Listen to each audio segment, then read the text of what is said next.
Ya pemirsa, kita akan langsung ajak Anda untuk bertemu dengan Bayu yang akan berbincang langsung bersama dengan Ustadz Adi Hidayat di Masjid Al-Ihsan, Bekasi, Jawa Barat. Kita akan langsung sapa Bay. Sudah makan apa aja Bay pagi-pagi di sana sama Ustadz Bay? Belum sempat makan Ayah, tapi nanti habis wawancara insya Allah kita semua akan makan bersama. Makasih loh Ayah. Saya ingin menyampaikan juga minal aidin wal faizin buat Ayah dan juga pemirsa Apa Kabar Indonesia Pagi di TV Wana. Sekarang tadi Ayah sudah menyebutkan, saya akan mengajak Anda pemirsa untuk mengenal lebih dekat lagi dengan sosok Ustadz Adi Hidayat. Sosok Ustadz yang menularkan semangatnya kepada umat untuk mempelajari dan memaknai dan berperilaku seperti Al-Quran. Saya nggak mau lama-lama di sini. Saya mau ajak langsung ke dalam karena tuan rumah sudah menunggu saya.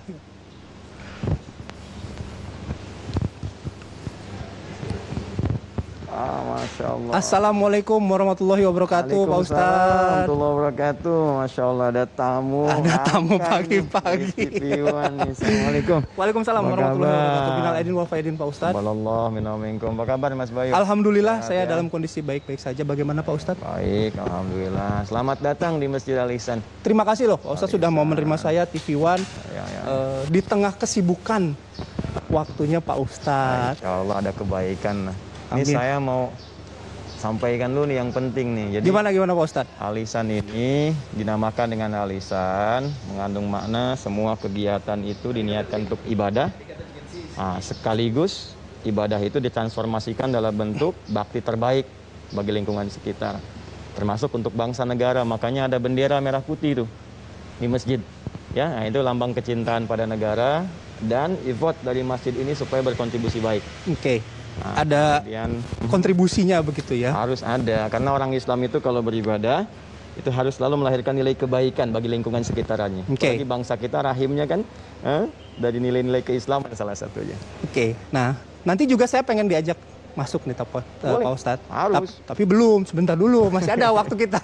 Nah, saya ingin terlebih dulu, karena saya tadi sudah janji sama pemirsa Pak Ustadz untuk mengenal lebih dekat lagi sosok Ustadz Adi Hidayat. Salah satunya kan soal ini, menularkan kepada umat untuk mempelajari Al-Quran. Kemudian berperilaku juga seperti Al-Quran, mencerminkan umat Islam. Gitu. Nah, untuk hal yang ini, backgroundnya gimana sih Pak Ustadz sampai concern banget sama hal itu? Pertama begini, cinta kepada Quran itu sudah tidak harus dipertanyakan sebagai seorang muslim. Karena Al-Quran adalah dasar pokok, sumber keislaman seseorang. Yang dengan sumber ini kita belajar untuk meningkatkan kedekatan kepada Allah sekaligus bersikap sebagai seorang muslim yang seutuhnya. Nah, lalu dari sinilah kemudian kita mencoba menampilkan nilai-nilai Quran dalam kehidupan. Karena persoalannya begini Mas, tidak semua dalam hidup ini manusia membaca Al-Quran. Ya, khususnya misalnya dari saudara-saudara kita yang belum beriman, kan? Atau kalangan juga orang Islam yang jarang bersentuhan dengan Quran. Mereka jarang berinteraksi dengan Quran, apalagi hadis. Mereka melihat dari perilaku kita. Ya, mereka melihat dari karakter kita. Kita bertutur bagaimana, bersikap bagaimana.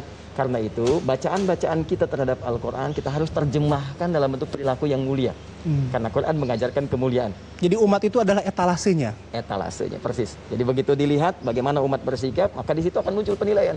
Dan itu dakwah terbaik untuk memperkenalkan nilai-nilai keislaman yang mulia. Nah ini, tuh tulisannya. Apa ini? Ini dari ini kalau kita lihat tulisannya kan ini, I am not radical. I'm not radical, ya. Hafidh, good looking. Jadi yang ingin disampaikan apa Ustadz dengan tulisan ini? Jadi pesan yang sangat terang, damai dan mencerahkan ketika ada persepsi bahwa orang-orang yang dekat dengan Quran, orang-orang penghafal Quran ada indikasi menampilkan nilai-nilai kekerasan, maka kita ingin berikan pesan, saya ini penghafal Quran. Saya juga bagian dari ahli Quran, kan? Maka kita ingin tampilkan, saya tidak begitu. I'm not radical. Ya, saya tidak radikal, saya tidak ekstrim.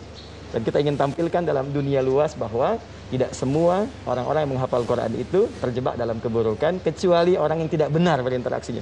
Karena itu kita katakan hafidh good looking.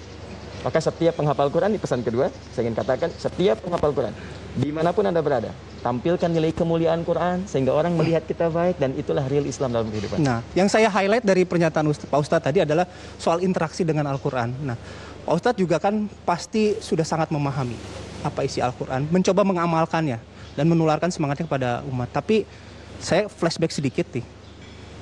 Sampai di titik sini, Pak Ustadz sekarang, Pak Ustadz Adi Hidayat ini, siapa yang sangat berperan untuk akhirnya Pak Ustadz memutuskan untuk mempelajari Al-Quran, menularkannya kepada orang lain?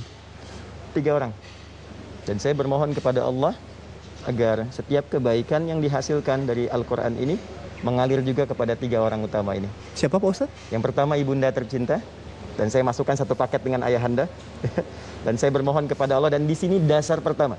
Ayah saya meninggal tahun 97 dan tidak meninggalkan apapun yang saya bisa dapatkan kecuali satu mushaf. Mushaf ini yang saya bawa ke ruang tengah, saya menghadap ke kiblat, saya bermohon kepada Allah, ya Allah, berikan saya kesempatan untuk berbakti kepada ayah dan ibu dari setiap huruf Al-Quran yang saya hafalkan. Maka di situ ada percepatan Allah berikan kepada kami untuk bisa menghafal. Yang kedua adalah guru dasar kami di pesantren, namanya Kiai Haji Miskun Asyatibi. Ya, beliau ahli Quran, ahli tafsir, dan sampai ke penghujung hayatnya saya mendampingi beliau saat beliau sakit, dan saya duga beliau mendoakan saya juga untuk dekat dengan Al-Quran. Dan yang ketiga, ada seorang mufassir besar dari Mesir, namanya Syekh Mutawalli Asy-Sya'rawi. Ya, dan beliau ini banyak menginspirasi para ahli tafsir di dunia, termasuk di Indonesia. Anda mungkin pernah dengar Profesor Quraish Shihab, ya? Nah, itu cara megang mushafnya aja itu persis seperti Syekh Mutawalli Asy-Sya'rawi. Di antara favoritnya itu beliau. Karena mufassir sangat luar biasa, saya banyak mengkhatamkan buku-bukunya, ceramahnya, dan itu memberikan warna dalam cara penafsiran kita. Oke, menarik apa yang disampaikan Pak Ustadz. Nah, tapi apa yang dilakukan Pak Ustadz juga kan akhirnya terrepresentasi dengan Quantum Akhyar Institute ini ya. Ya. Nah, kita boleh nggak nanti ngobrol lebih lanjut lagi di dalam Pak Ustadz ya? Boleh, Ya? sangat boleh. Oke. Boleh jadi ada baik untuk pemirsa pesan-pesan. Baik, baik. Oke, nanti kita ngobrol lagi. Siap. Mangga Pak Ustadz, saya Ya. pakai mangga karena Ya. Pak Ustadz ini kan lahir besar di Pandeglang, betul ya? Betul, ya silakan. Mohon izin dilepas dulu. Iya, siap. Mohon izin sebelum masuk, ini kita praktekkan dulu ya, prokesnya bisa digunakan. Ya, jadi kita sama-sama jaga prokes supaya memberi kesan positif. Ya teman-teman. Menggunakan hand Kemudian- sanitizer, ada cek suhu tubuh ya di masjid ini ya. kita gunakan suhu tubuh dulu. Nah, bisa lebih dekat. Baik. Oke gini. Oh, ini habis puasa. Nah, Wah, low. belum kelihatan low dia. Nah, Lanjut insya Allah lagi. aman Pak Ustadz. Aman ya, sudah dicek sebelumnya ya. Oke. Oh, ini habis lebaran Pak, berarti. habis lebaran. Habis lebaran. Kekenyangan mungkin. Kecapean 30 hari. Baik, Oke, silakan. Ini kita masuk ke dalam ya nanti. Insya Allah. Sebentar lagi saya akan mengajak lebih detail lagi mengenai Quantum Akhyar Institute dengan Ustadz Adi Hidayat. Baik. Tetap lihat Apa Kabar Indonesia Pagi.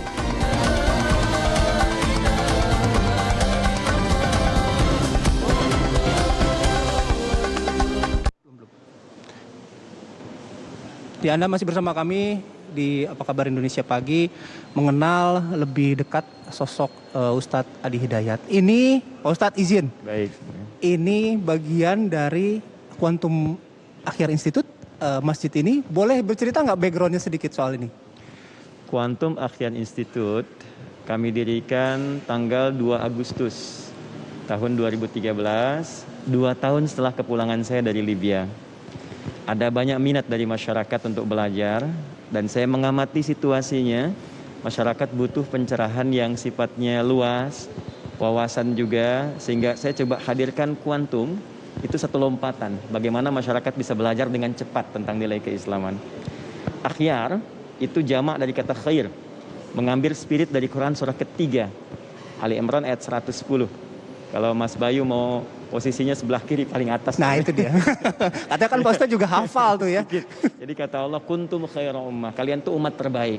Jadi kalau ada orang baik, orang Islam tuh mesti lebih baik. Maka jamak dari situ namanya akhyar. Jadi saya mendirikan ini untuk mencoba berkontribusi, membimbing masyarakat melakukan lompatan-lompatan kebaikan dari nilai-nilai keislaman. Maka kita tampilkan nilai keislaman yang baik, wawasan yang luas, supaya tidak ada perbedaan pendapat yang melahirkan perselisihan. Kok kenapa orang satu kunut dengan yang nggak kunut saling berselisih? Padahal yang salah itu yang nggak sholat subuh gitu kan? Iya benar. Maka kita Itu paling salah ya. maka kita buka ini yang kunut ini loh dalilnya, yang nggak kunut loh dalilnya, kan? Sehingga masyarakat tercerahkan dan saling memahami. Ya, dan pusat spiritualnya ada di Masjid Al Ihsan ini. Ya, oke. kita bekerja sama dengan Yayasan Masjid Al Ihsan dan menjadikan ini sebagai bagian dari pusat spiritual dan pendidikan keagamaan. Maka Mas Bayu kalau main ke sini dan pemirsa itu setiap malam Jumat ya, di luar pandemi kita ada insya Allah taklim yang dihadiri kurang lebih 10.000 orang. Sebelum pandemi 10.000 orang. 10.000 orang ya. Setidaknya dari kalau Mas Bayu jalan dari kantor tadi ke sini sampai ke sana di area sekolah ya. Ini penuh ini. Nah, termasuk teman-teman nih ya yang di belakang kita ini penghafal Quran, ini ada kegiatan pengurus yayasan. Itu 10.000 itu bukan cuma di daerah Bekasi. Jadi ada yang datang dari Papua, ada yang datang dari Sumatera, Kalimantan, bahkan ada yang sempat libur di Jepang mengambil cuti untuk belajar ke sini. Masya Allah, Dan subhanallah. alhamdulillah tidak sedikit yang masuk Islam. Ya, sampai ada marinir dari Belanda datang ke sini masuk Islam. Nah, Ustadz tadi dari Jepang, saya juga sempat mendengar ini Quantum Ahyar ini juga konsen juga di beberapa negara ya, di Jepang kalau nggak salah. Alhamdulillah. Jadi begini, saya buka sedikit ya, Silakan. supaya kita lebih cerah dan terlihat ekspresinya gitu. Ini sudah prokesnya dijalani, insya Allah baik. Jadi kita punya kelas yang terbuka lewat sistem pendidikan online khususnya, dan kita membawa campaign tentang Quran. Karena Quran itu basic bagi setiap muslim untuk menawarkan nilai-nilai keislaman yang baik. Ternyata responnya sangat positif. Jadi di dunia itu sekarang kita ada kurang lebih dengan 20 negara yang terkoneksikan ya dengan program di Quantum Ahyar Institute diberi nama dengan ALC, At-Taisir Learning Center. Jadi kita punya keluarga Quran diberi nama STUAH, cabang ALC ini. STUAH itu bukan sekolah terbuka Ustadz Adi Hidayat ya. Sekolah Mirip-mirip sih. Sekolah terbuka usahakan Al-Quran hafal. Nah, jadi teman-teman yang mau bergabung itu boleh ikut ke situ. Kurang lebih sekarang ada hampir 20.000 keluarga. 20.000 keluarga hitungannya ya? Ya, di 34 provinsi di Indonesia, di 20 negara. Dan satu keluarga mungkin ada 4 orang gitu kan. Nah, jadi kalau dikali 80.000. Itu kalau kita kumpul di Istiqlal, penuh 5 lantai, 250.000 orang, kurang lebih.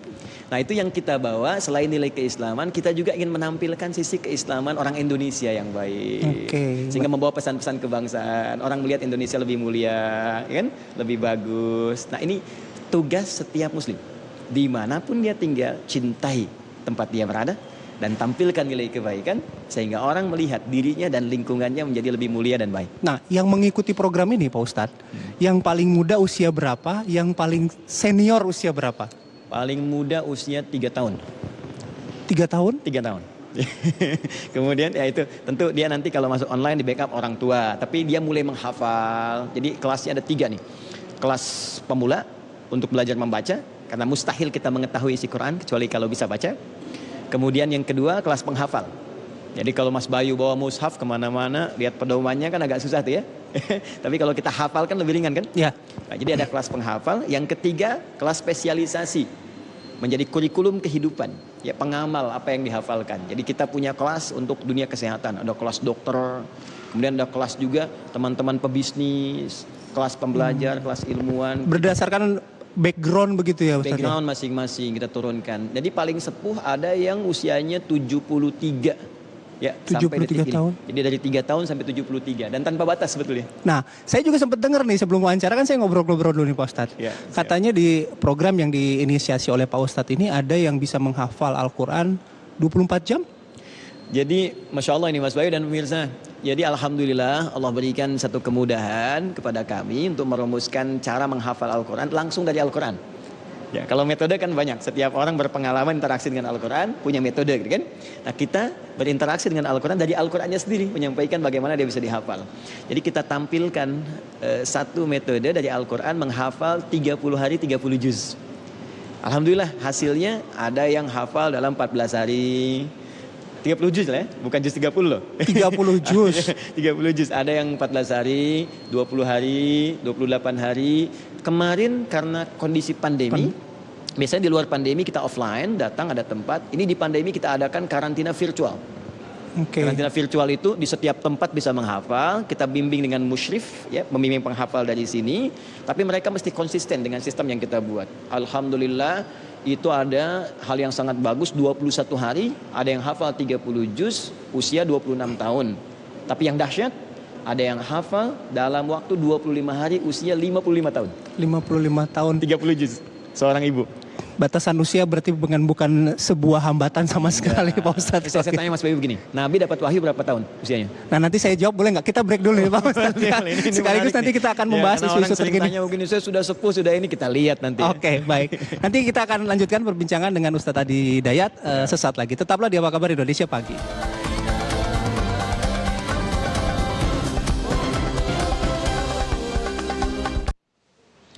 Anda masih di Apa Kabar Indonesia Pagi. Saya akan melanjutkan perbincangan dengan Ustadz Adi Hidayat. Pak Ustadz, kita kembali ke tempat prasmanan. Baik. Alhamdulillah dijamu ya kita pagi hari ini. Pak Ustadz, tadi kalau bicara sedikit soal penerima wahyu dan usia dan dicontohkan dengan Nabi, yang ingin disampaikan apa? Gini loh Mas Bayu, tadi saya ingin katakan bahwa Quran itu tidak ada batas untuk menghafal. Baik dari kondisi fisik, makanya ada anak kecil, orang dewasa, besar, kecil, tua, muda, laki-laki, perempuan yang melihat atau yang tidak bisa melihat. Ya. Bisa dihafal Al-Quran. Usia, coba Nabi menerima wahyu kan 40 tahun. Tuntas dalam masa kurang lebih 23 tahun. Berarti usia beliau 63 tahun. Ya. Jangan dilihat nabinya, coba lihat sahabat-sahabatnya. Yang paling ekstrim. Sahabat Abdullah bin Abi Umi Maktum radhiyallahu ta'ala anhu. Sudah sepuh, mata nggak bisa melihat, masih menghafal Quran. Ya, kalau saya contohkan Abu Bakar, Umar itu biasa. Tapi lihat usianya berapa? Ustadz itu orang Arab, orang Indonesia belum tentu udah bisa hafal undang-undang, KUHP. Ya. Nah, jadi jangan pernah merasa sulit ketika akan menghafal Al-Quran. Kuncinya 3. Cintai Al-Qurannya, tingkatkan takwa kepada Allah, dan usaha yang sungguh-sungguh. Oke, minimal berangkat dari diri kita sendiri. Satu lagi saya ingin bertanya ke Pak Ustadz, saya tertarik dengan apa yang digunakan maskernya, bendera Palestina. Ini isunya sedang berkembang kepada umat, bagaimana sebenarnya kita bersikap dengan isu yang terjadi di Timur Tengah, terutama Palestina dan juga Israel. Masker yang saya kenakan, Mas Bayu, dan pemirsa dimanapun Anda berada, ini support terkecil yang ingin memberikan pesan kepada dunia, bukan hanya Muslim Indonesia. Ada 2 hal yang saat ini mesti kita tampilkan. 1, memperbaiki krisis pandangan HAM, hak asasi manusia. Karena isu Palestina tidak tersekat dalam isu keislaman saja, tapi ini menjadi isu kemanusiaan. Kalau kita nggak sepakat dalam konteks keagamaan, maka sepakatlah dalam konteks kemanusiaan. Bagaimana mungkin seorang manusia bisa dengan damai melihat anak-anak kecil yang begitu mudah kemudian wafat dengan bombardir yang sangat luar biasa. Bagaimana seorang manusia bisa mudah menatap perempuan-perempuan dengan terdolimi dengan situasi yang luar biasa. Ya, kita bisa kencang teriak kepada aspek yang lain, tapi terkait Palestina kita bisa diam. Maka saya ingin berikan pesan, jadilah manusia yang seutuhnya. Itu 1. Yang kedua, untuk umat Islam sesuai dengan porsinya masing-masing. Saudara-saudariku, ingat ya, tidak harus memaksakan datang ke Palestina. Quran surah ke-17 di ayat yang ke-5. Cukup jadi hamba yang baik dulu ya, mendoakan, kemudian sanggup yang kita bisa, kita bermohon kepada Allah segala kebaikan, kemudian saling menguatkan satu dengan yang lainnya umat Islam, yang punya dengan harta, dan itu yang terbaik yang bisa kita lakukan. Terakhir untuk menutup Pak Ustadz, saya mohon Pak Ustadz juga mendoakan bagi negeri ini untuk diberikan keberkahan dan keselamatan Pak Ustadz. Baik. Saudara-saudariku dimanapun Anda berada, dengan rasa cinta kita kepada negara kesatuan Republik Indonesia dan takwa kita kepada Allah untuk orang-orang Islam, mari kita bermohon, berdoa, semoga dengan doa yang tulus ini Allah memberikan keberkahan di hari yang fitri ini. Amin. A'udzubillahi minasyaitonirrajim. Bismillahirrahmanirrahim.